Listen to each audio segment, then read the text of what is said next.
aristocrat, bred to be a leader, was offered command of the Union Army in the Civil War, but he turned it down and cast his fate with the South. His name, Robert E. Lee.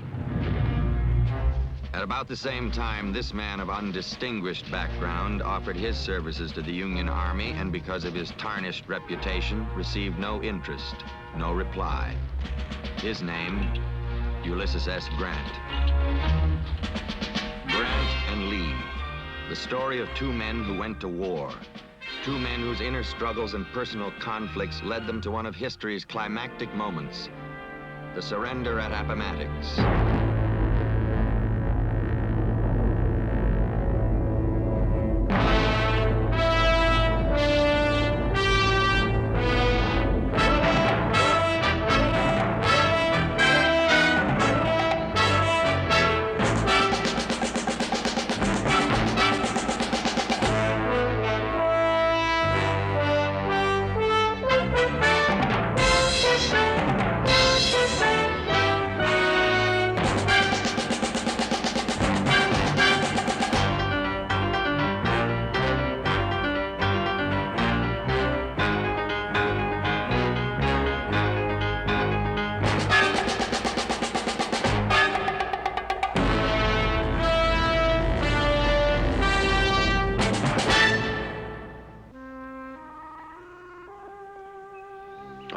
Doll, an unlikely witness to the last act in a great historic drama, and so is the setting. But this is how it looked. The simple home of the McLean family in Appomattox, Virginia, over a century ago. Here, two remarkable men, Robert E. Lee and Ulysses S. Grant, entered that room and reached a lasting peace which made us come of age as a nation. Now we'll return to that time, observing the events largely as newsreel cameras might have recorded them had they existed during the Civil War. A story of two men involved in war and peace. A peace which a nation weary of bloodshed desperately wanted, but didn't know how to find. Fire! For 3 years, one nation had been fighting not an outside enemy, but itself. North against South, in a war generated by regional and economic differences and triggered by the issue of slavery. Both sides had banked on a quick victory, but war rarely bows to the hopes of men, and they find themselves in a drawn-out conflict with casualty lists that haunt the conscience and no end in sight. This war is wicked and cruel. Not waged for the preservation of the Union, but for the purpose of crushing out liberty. Now the endless rifle fire on the fields of Virginia is echoed by voices of dissent within the North itself. It's led by Ohio Congressman Clement Vallandigham, opposition Democrat and firebrand Copperhead. If the South can hold out through this 1 year, the Peace Party of the North will sweep the Lincoln dynasty out of political existence. I'm for a cessation of hostilities. This war goes on. We shall have no liberty, no union, no republic. We should restore the Union without further loss of blood.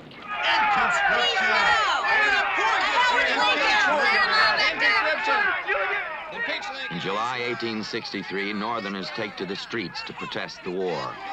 The New York draft riots will leave over 1,000 people killed and wounded. They're gonna shoot!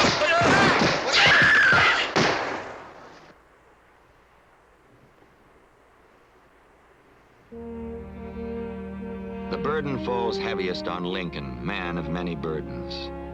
Advisors warn he could lose next year's election if he continues the war. Lincoln, however, is committed to preserving the Union, and he knows the North's manpower and industrial muscle should be able to defeat the agrarian South. But in 1 year, he's gone through 5 generals, and none could crush the Confederacy. In the midst of this crisis, on March 8, 1864, in the chill of late afternoon, a strange figure arrives in Washington, D.C. without a trace of fanfare. He's accompanied by his 13-year-old son, For beneath the grizzled exterior, Ulysses S. Grant is withdrawn and uneasy among strangers, never happy when separated from his family. But he's been summoned here by President Lincoln to play a remarkable role after virtually a lifetime of failure and obscurity.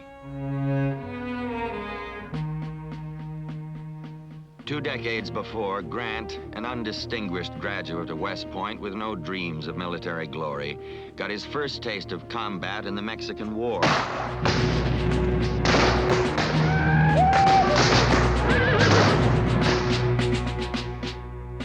Grant felt the war was an imperialistic land grab, but still he served with some distinction. He was far overshadowed, however, by a young officer he met once or twice briefly, Robert E. Lee. He always remembered the dashing captain from Virginia, for even then Lee bore the mantle of potential greatness, the favorite of General Winfield Scott, the Mexican War a testing ground for Lee's military brilliance. While for Grant, the war was just a momentary highlight before sinking back into peacetime obscurity. After the Mexican War, bored with barracks life, Grant was forced to resign from the Army for drinking, and life began to slip through his fingers. In Missouri, after failing at farming, he tried to support his young family by selling real estate, but he lacked the temperament for smooth dealings. Finally, he was forced to accept charity, a job in a small town in Illinois as clerk in his father's harness shop. And some say Grant found solace in the bottle, one of those men with loser written all over him. For Grant, the future looked like an endless procession of failure and humiliation.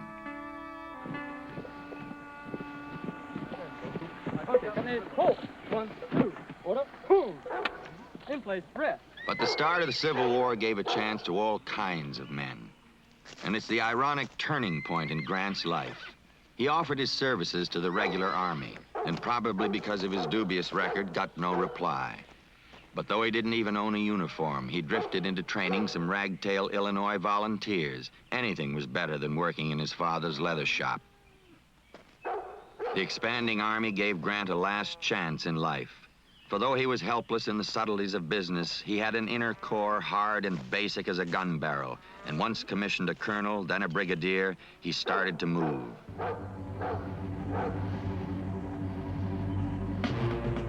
Within a year, Grant began a string of stunning victories in the West. First Fort Henry, then Fort Donelson with a ringing challenge of unconditional surrender, followed by victories at Vicksburg and Chattanooga in relentless, supremely confident style. It was an astonishing performance for an unknown general, and it brought Grant finally to Washington, D.C., summoned by the president.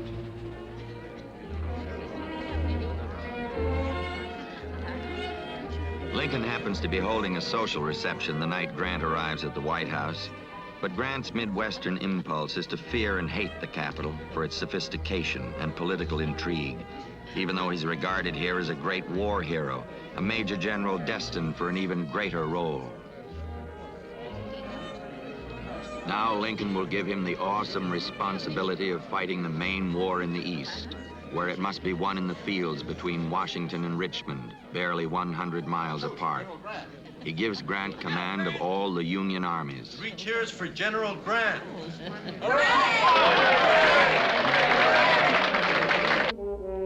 March 1864. With absolute trust, Lincoln gives Grant what he has given no other general: freedom to wage the war without White House interference. He senses in Grant a will of iron, and despite the rumors, the strength to handle his liquor now that he has found himself as a man. With the fate of a nation hanging in the balance, history has a way of placing awesome responsibility in the hands of unlikely men. A former rail splitter with a genius for politics, and a former clerk with a genius for war.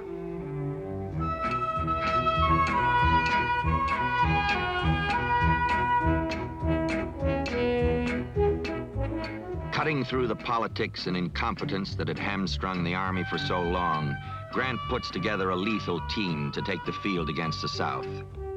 Among them, General Philip Sheridan, former Indian fighter and cavalryman, as sharply honed and dangerous as a bayonet. William Tecumseh Sherman, a general with the cold eyes of a hangman, will take Grant's place in the West. Sherman privately believes in the subjection of the Negro, but he's a loyal and daring fighter, Grant's favorite lieutenant.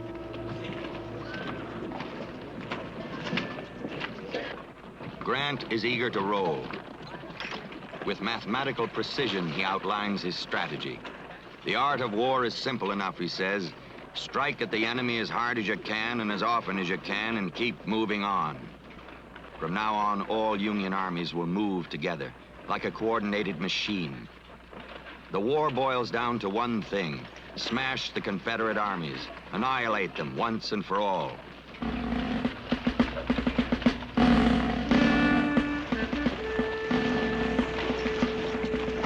On May 4th, 1864, Grant will lead the Army of the Potomac straight for the Army of Northern Virginia and its commander, Robert E. Lee. He knows that many of his own officers have already tangled with Lee, and some doubt Grant's ability against the almost invincible Virginian. But as Grant puts it, I had known Lee personally, and I knew that he was mortal.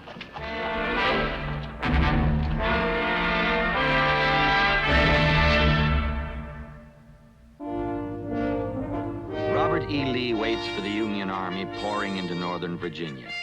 He knows its new general will outnumber him almost 2 to 1. But Grant holds no terrors for him, for Lee has already repulsed 4 major Union offensives, and something in him responds to the exhilaration of war. It's well that war is so terrible, he once said, or we should grow too fond of it. A charismatic figure, Lee is the antithesis of Grant, as general and man.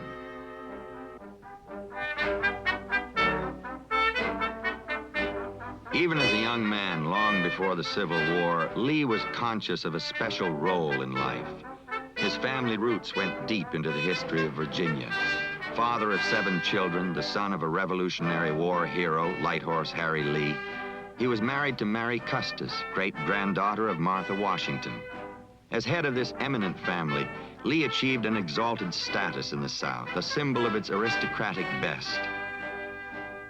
His good fortune is marred only by the early sickness of his wife, who becomes an invalid, which serves to deepen their devotion. But the specter of slavery troubled Lee's conscience. He personally found it inhuman and repugnant. Yet its fate must be left, he felt, in the hands of God. Beneath this surface contentment, however, slavery threatened war. And because of his prestige, Colonel Lee was offered command of all the Union forces. The offer, initiated by General Winfield Scott, Lee's former commander. I thought that if we put Lee in front of a powerful army, we could prevent the war. I knew he didn't want the war.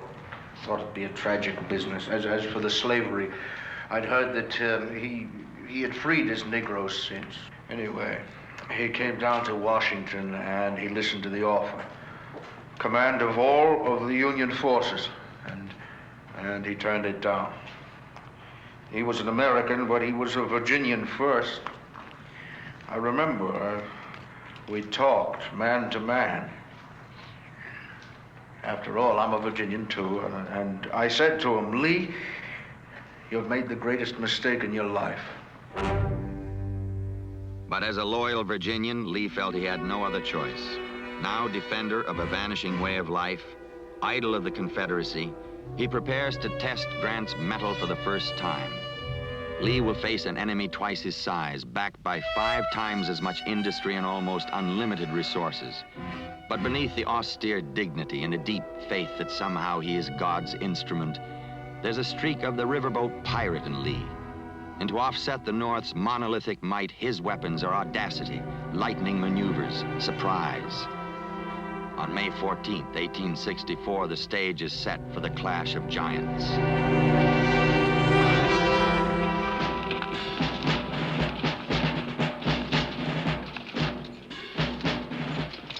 And this is where it would take place, the wilderness in Northern Virginia. A terrible place for battle, more jungle than woods, where advantage in numbers would be drastically reduced and artillery all but useless, where visibility is barely 50 yards in any direction, and Grant's men feel a sense of ominous dread.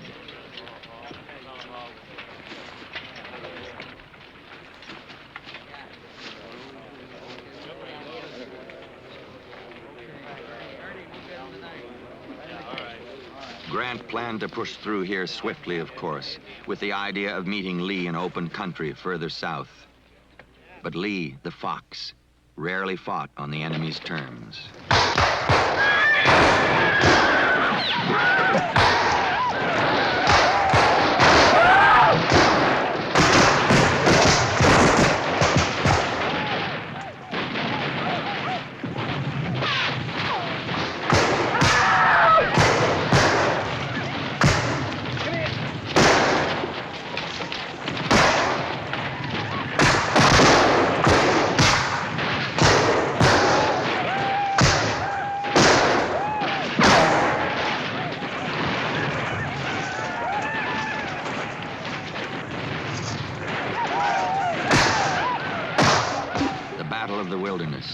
A contemporary account said it all.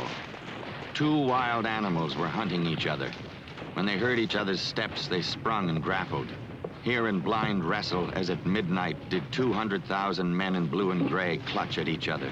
Bloodiest and weirdest of encounter. War had had nothing like it.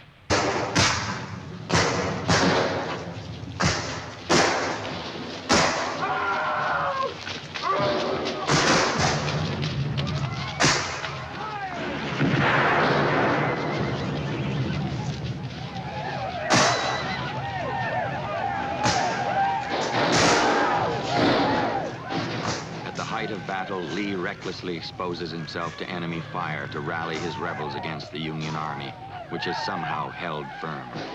He inspires one officer to say, "I'd charge hell itself for that old man." And only the urging of his own men makes Lee withdraw from the front lines and the awful carnage.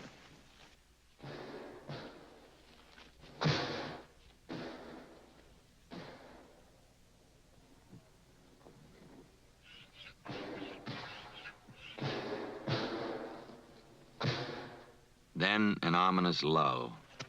Grant's men have been mauled in perhaps the most savage fighting of the war.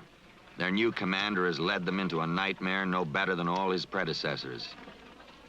And they expect to be pulled back. Bad as anything I've seen. Chancellorsville, Gettysburg, anything. You get up to advance, you get hit. You get up to run, you get hit. If we lie here long enough, we'll get hit too. They'll move us out. They gotta move us out. They'll pull us back, that's for sure. Grant has just lost 17,000 soldiers killed and wounded in one battle. This complex man, who's still so sensitive about blood that he can eat meat only if it's charred, whose incessant whittling and smoking 20 cigars in a single day were the only outward signs of inner pressure. But perhaps no one in the history of warfare can shoulder with more apparent detachment the lonely burden of sending men to die. Now, when all his men expect him to retreat, he orders an advance.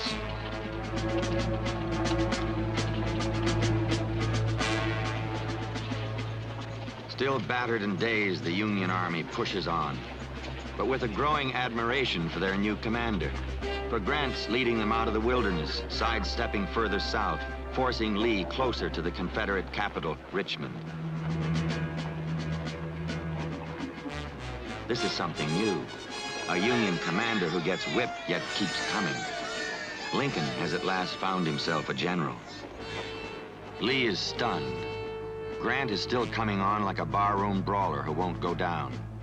With the South drained by 3 years of fighting, his men are hungry, the ranks dwindling. The last thing Lee can afford is to trade casualty for casualty, man for man with Grant.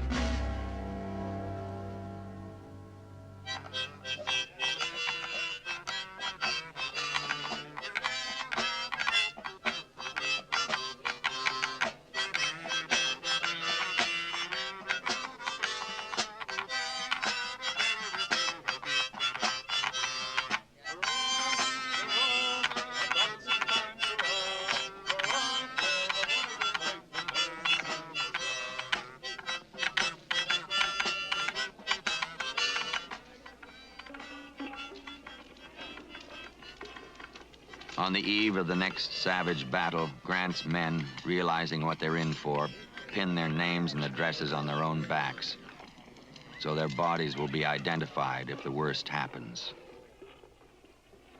And it does. two more nightmarish battles, Spotsylvania and Cold Harbor. In his first month against Lee, Grant loses 60,000 men, killed and wounded, as much as Lee's whole army.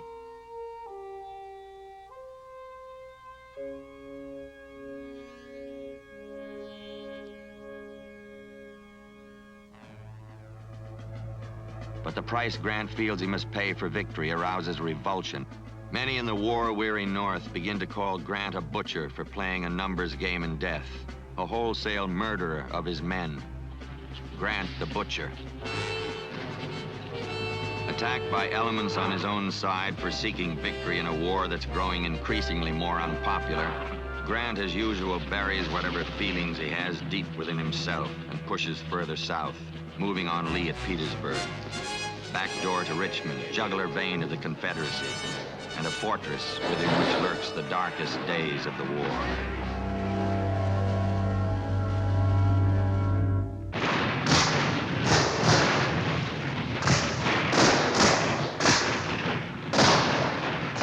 June 1864.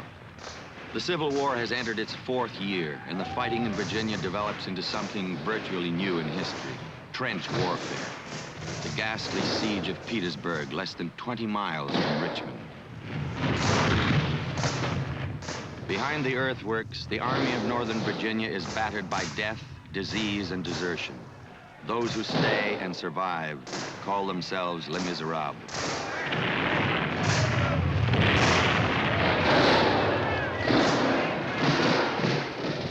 Unable to maneuver, Lee is pushed into the worst possible position. Forced to defend the city and its railroad line, the most vital supply artery in the Confederacy. Like a boxer, he's cornered against the ropes, pounded incessantly. But Grant, too, was in a dangerous position. Unable to crack Lee's defenses, at some points barely 100 yards away, and still bearing the stigma of butcher, he's locked in a siege that will be costly in more human blood. And while he faces Lee in front, enemies are at work behind his back with mounting hostility in the north. Get the damn flag!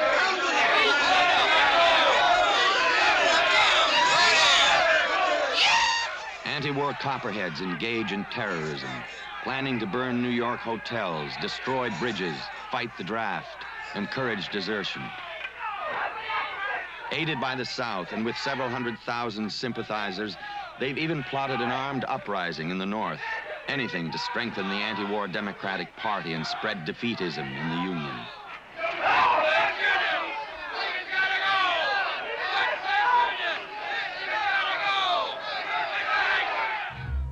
Another specter generates increased anti-war feeling in the North, the prisoner of war issue.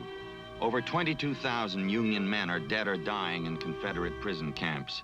Even more rebels will die in northern camps. And everywhere is heard the plea, we want our boys home.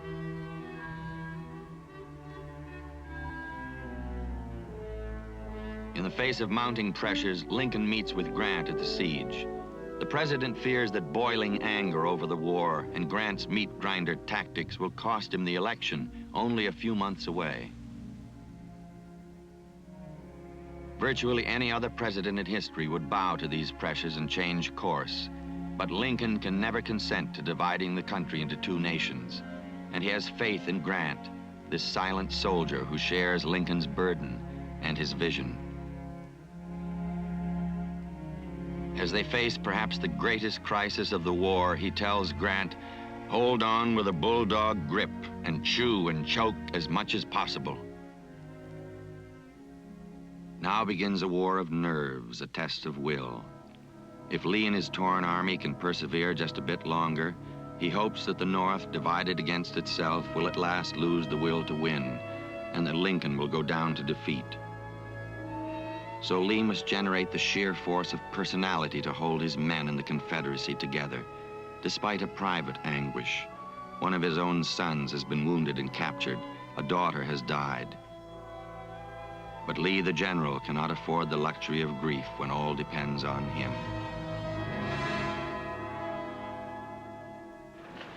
Marsh Robert, he always pulled us through before. He'll do it again. The Bluebellies just gotta come to their senses. We don't want nothing from them. Except our freedom. I rode with Lee, and it's like he said, the way they're going, that Lincoln fellow just can't win. Come November. Those Confederate hopes go up in flames, however, when Grant sends one of his grim horsemen, General Sherman, on a daring run behind Lee. Burning Atlanta, Sherman marches to the sea, destroying everything in his path. Civilians suffer deeply, but Grant reasons if bullets can't crush the Confederacy, fire and hunger will. These victories in the South ensure Lincoln's re-election, and Grant can now press the conflict to the end.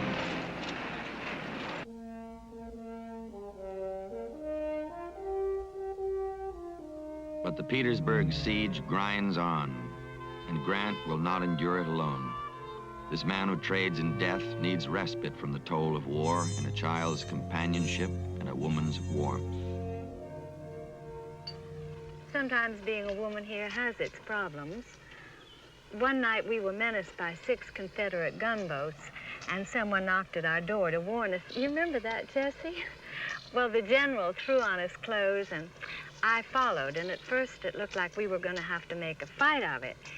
So I asked Euless, what had I better do? Well, he was very busy at the time, and all he could say to me is, well, the fact is, Julia, you hadn't ought to be here at all. You're not worried about bringing your children so close to the fighting? Oh, no, not especially. After all, Alexander the Great accompanied his father, Philip of Macedon, when he was no older than Fred, and there was no one prouder than Fred at 13, riding with the general at Vicksburg and wearing his father's sword. For Mrs. Robert E. Lee, however, the war meant only separation from her husband and a horizon of darkening skies, as she recalled years later. With the cause going so badly, I'm afraid General Lee also had to worry about me. I was in Richmond and confined in my rolling chair even then. You know, when I was sick and low on food, he'd send me all he could. A few lemons, a handful of apples, a pear. It was all there was in Petersburg. General Lee was strongly opposed to that war when it began, as was I. And although everybody said he was a born general, he was a very gentle person. Actually, he preferred the company of women to men. Oh, not romantically, of course. He just seemed more at ease, more at home with women. I guess it was because, as a young man, he spent a great deal of time caring for his mother. She was an invalid. And then caring for me.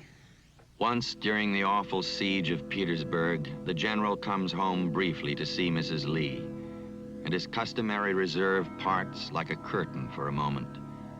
And it reveals in his grim face that the warrior, and not the invalid wife, is the one who needs comfort. Lee came here to see the Virginia members of Congress to tell them his men had no food. Then he tells his wife, with a bitterness that he almost never reveals to anyone, that they did nothing, just sat there, ate peanuts and chewed tobacco. At times, Lee recognizes that the South is doomed, but then buries his fears beneath the soldier's pride. The cool battlefield strategist begins to vacillate and grasp at straws. Locked by Grant in a death grip, Lee will carry a desperate plea to President Jefferson Davis for more food, more guns, more men. But the Confederacy refuses to face reality.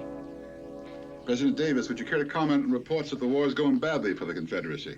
Gentlemen, if there's any who believes our cause is in danger, that we can no longer supply our troops and our people, then I would take them to those places where our brave men are facing the foe. And there you'll get your assurance of our final success. What about the possibility of a negotiated peace, sir? There's but one means that I can consider for our independence and an honorable peace. And that is that we fight those battles and achieve those victories that will prove to the world that we can defend our rights, and to the Yankee nation that it's death to invade them. Almighty and everlasting God, who makest wars to cease unto the ends of the earth, we praise and magnify that great mercy whereby thou... Lee has little to sustain him now except his faith. Almost against his will, he went to war against his own country, staked life, reputation, and honor for a cause. and now its leaders give him merely rhetoric to face Grant's guns. But Lee has gone too far to turn back. And whatever bitterness, whatever anguish he inwardly feels, he must keep his silence and maintain the image of a Confederate knight, for he's all that the South has left.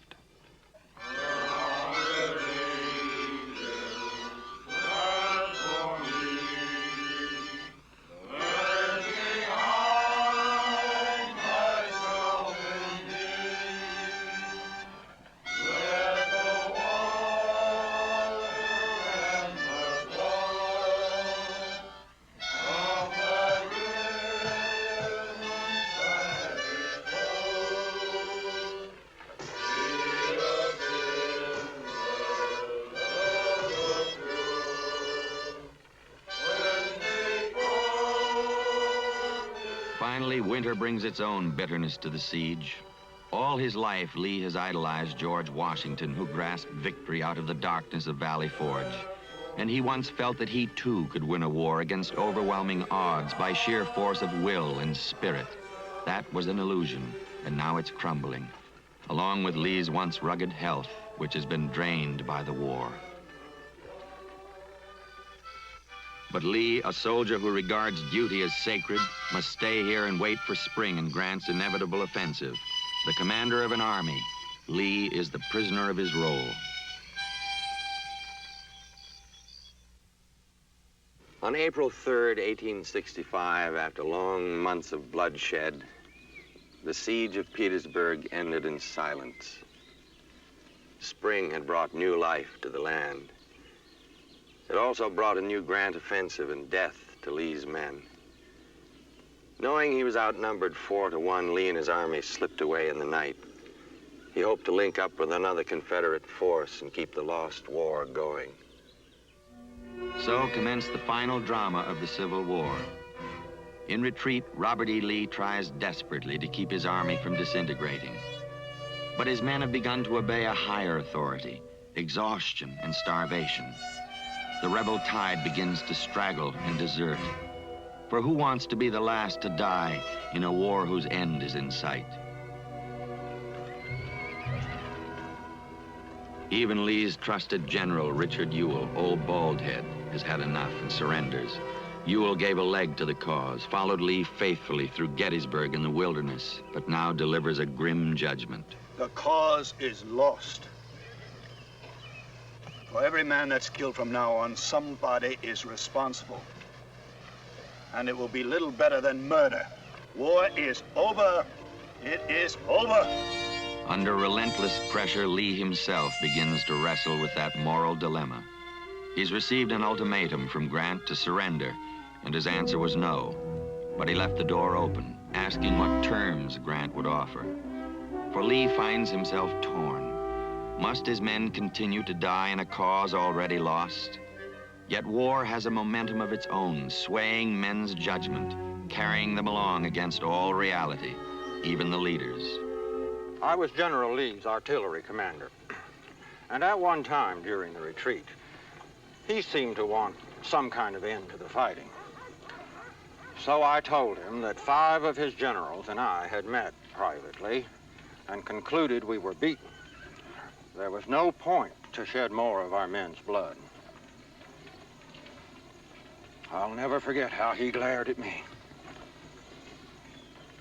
and said we have too many brave men to think of laying down our arms. They still fight with spirit. And he ended with, we must all determine to die at our posts. The night of April 8th. Lee holds a war council with Generals Longstreet, Gordon, and Fitz-Lee, a nephew. The old soldier is still too proud to give up, still clings to shreds of hope that somehow his 4 years of war must have some meaning and can't be abandoned even now. He plans for the morning, a desperate attack to cut through Grant's grip. If that fails, then they'll surrender. That same night, Grant makes headquarters barely a few miles away. Sensing final victory, his officers thump away on an old piano downstairs. Upstairs, Grant, his head splitting with a migraine from the pressure of a war not quite won, bathes his feet in hot water and mustard. And so, with the end in sight, the commander of all the Union armies spends the night enduring a blinding headache and an out-of-tune piano.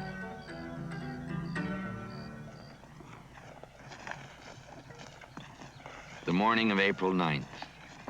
After sleeping in the field near a town called Appomattox Courthouse, Lee's officers prepare breakfast, a handful of cornmeal boiled in a shaving can. On this day, Lee makes a strangely resplendent appearance, and General Pendleton, who privately has the thought that Lee has dressed for his own death, comments on the new uniform: hat, gauntlets, shining boots, ceremonial sash and sword. Lee explains, "I'll probably have to be General Grant's prisoner, and I thought I must make my best appearance." With barely 8,000 men left in fighting condition, Lee rides off to command his final battle, which he almost expects to lose. A strange ritual before he can make peace with Grant and with himself.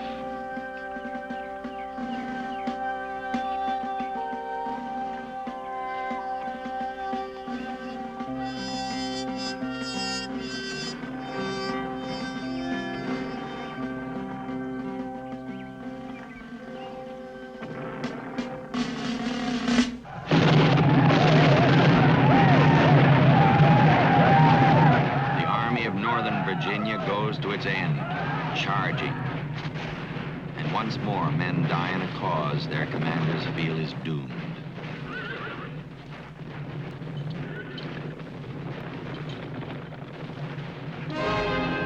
Now, says Lee, there is nothing left for me to do but to go and see General Grant, and I would rather die 1,000 deaths.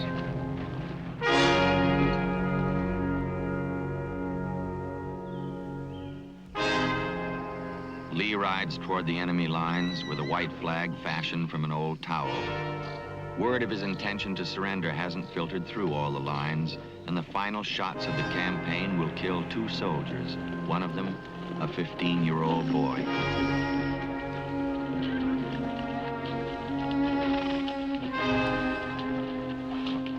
Lee has led his men through the battles of Antietam, Fredericksburg, Chancellorsville, Gettysburg, to the horrors of the wilderness, to this.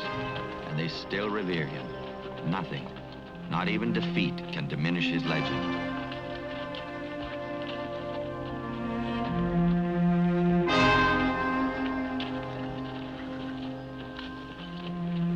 But now over them all hangs an unstated question.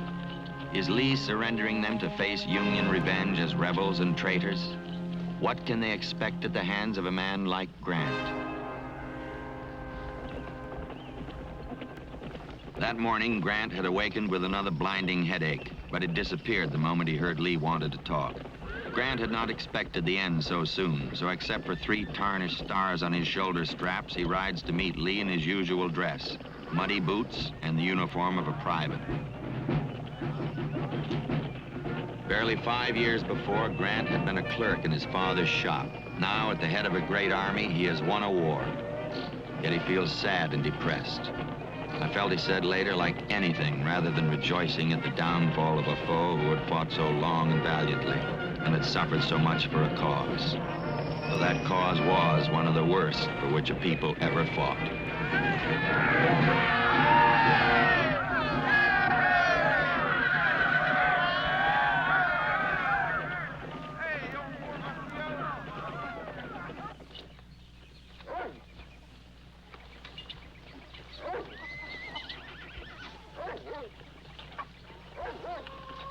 Lee is the first to arrive at the surrender scene, Appomattox Courthouse, a tranquil Virginia town that will enter history because of Lee's presence and what will be done here this day.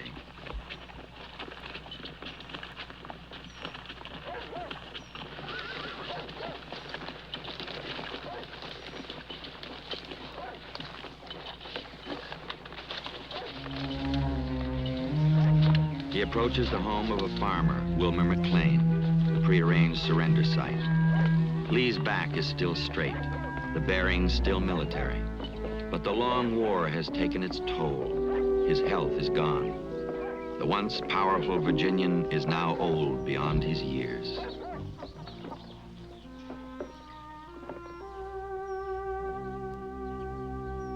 Gazing across the valley of the Appomattox in the direction in which he had hoped to escape, Lee patiently waits for Grant with a mute witness, a doll, left behind by one of the McLean children.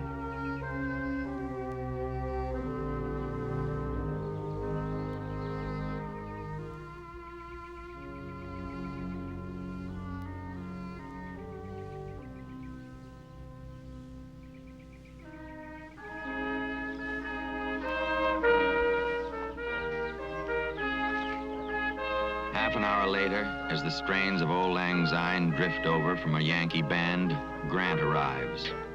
It is 1:30 of a spring afternoon, Palm Sunday. Now he will dictate terms to a general who could have been in Grant's own shoes as head of the victorious Union Army if Lee hadn't chosen another allegiance.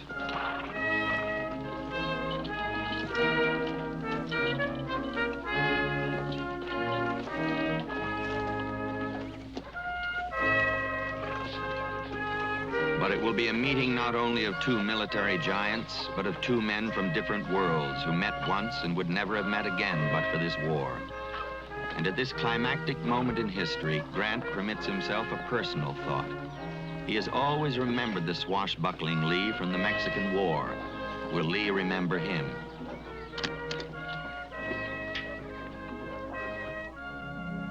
When he comes face to face with Lee for the first time in nearly 20 years, Grant can't resist beginning with that question. He reminds Lee that they met once in a long-ago war, and adds that he always remembered Lee. Yes, Lee says, I know I met you, and I have often thought of it and tried to recollect how you looked, but I have never been able to recall a single feature. Years later, however, Grant, normally a man without a trace of vanity, will recall that Lee remembered him very well.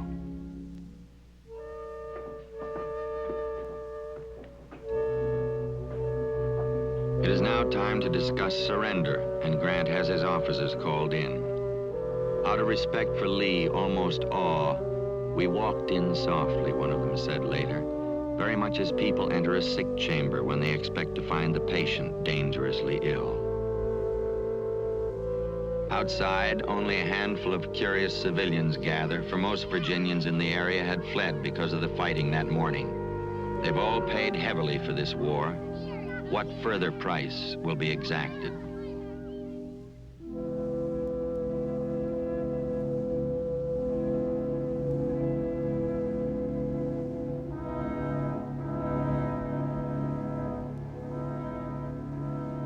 Now Grant, merciless in war, can finally permit himself to be merciful in peace.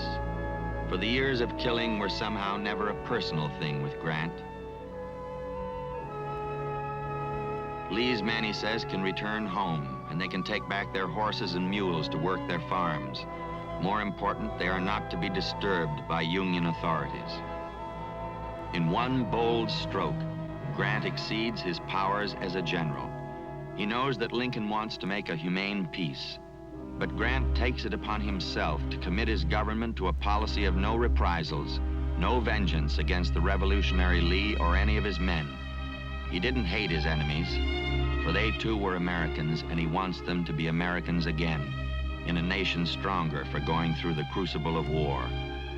An intimate of defeat most of his life, Grant can feel for another in defeat, even an enemy. It is one of the noblest acts of the war.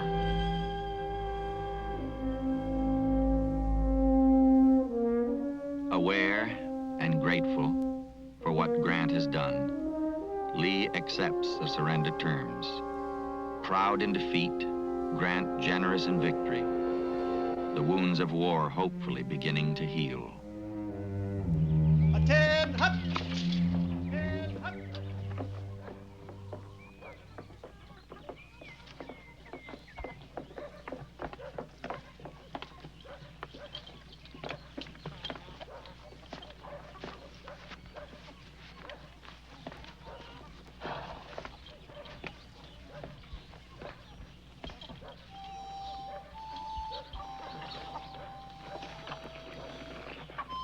And so on April 9th, 1865, it's all over.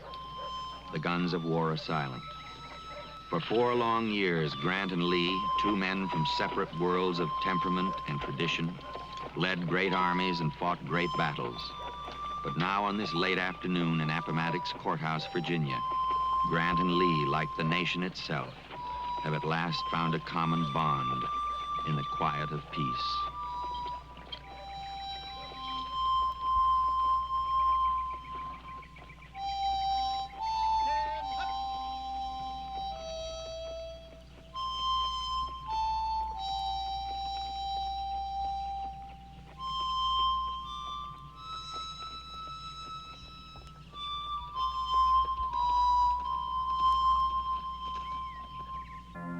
It's been said that the human heart is the starting point in all matters of war. And within the hearts of Lee and Grant was played out the struggle of a nation's conscience, as 600,000 men and boys died. It's an old story, the story of a prolonged conflict that almost nobody wanted. It's hard to explore the corridors of the past without coming face to face with ourselves.